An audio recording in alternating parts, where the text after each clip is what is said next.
I am Bill O'Reilly. Thanks for watching us tonight. What is the biggest problem facing the country today? That is the subject of this evening's Talking Points memo. On paper, the biggest problem is the national debt, approaching $17 trillion with no end in sight, and the failure of the pinheads in Washington to deal with that debt. If the massive borrowing continues, the U.S. economy could very well collapse. But in reality, not on paper, in reality, the biggest problem the nation has is the folks, us, our mentality.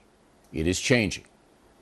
After America and the Allies defeated the Nazis and Japanese in World War II, millions of military people returned home to start families and careers. The prevailing wisdom back then was simple. Work hard, respect your country, provide a good education for your kids. The USA was not a fair society back then, as blacks and other minorities were still denied equal rights. But most Americans viewed their country as noble, having defeated the evil in Berlin and Tokyo. Now, my parents were among the majority of Americans who felt this way. My father worked hard for modest pay, was honest, didn't want anything from the government, didn't get drunk or take drugs. He didn't take any guff from me and provided a blueprint for my success by paying for my private school education.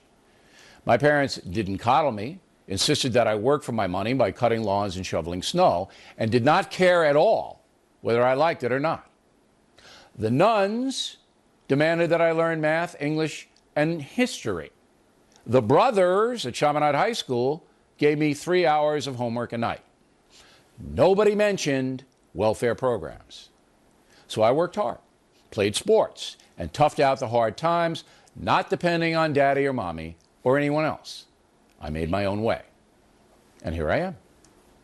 Today we have a far different society in America. One where the President of the United States, who sets the tone, believes his country is not a fair place, and also believes that his mandate is to change the capitalistic system so that Washington, D.C. can provide. And millions of Americans are buying in. If you don't succeed on your own, don't worry about it. Not your fault. And checks will be sent to help you out. Now, that philosophy saps personal motivation and creates a mindset of victimization. If the president believes the deck is stacked in favor of the rich folks, then what chance do I have? Add to that mindset the rise of the machines, where you and I can create our own little worlds. We can spend most of our leisure time playing mindless games or texting about trivia or writing vicious anonymous emails. We don't even have to leave the house. We can live in an entirely made-up world. But of course, we do have to leave the house. And that's when the trouble begins. And what is society doing to encourage achievement these days? Nothing at all. If you are prosperous, you are a bad person in many people's minds.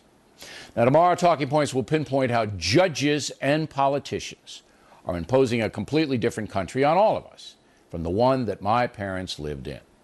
But for tonight, the biggest problem this country has is the way we, the people, are now behaving. And that's a memo.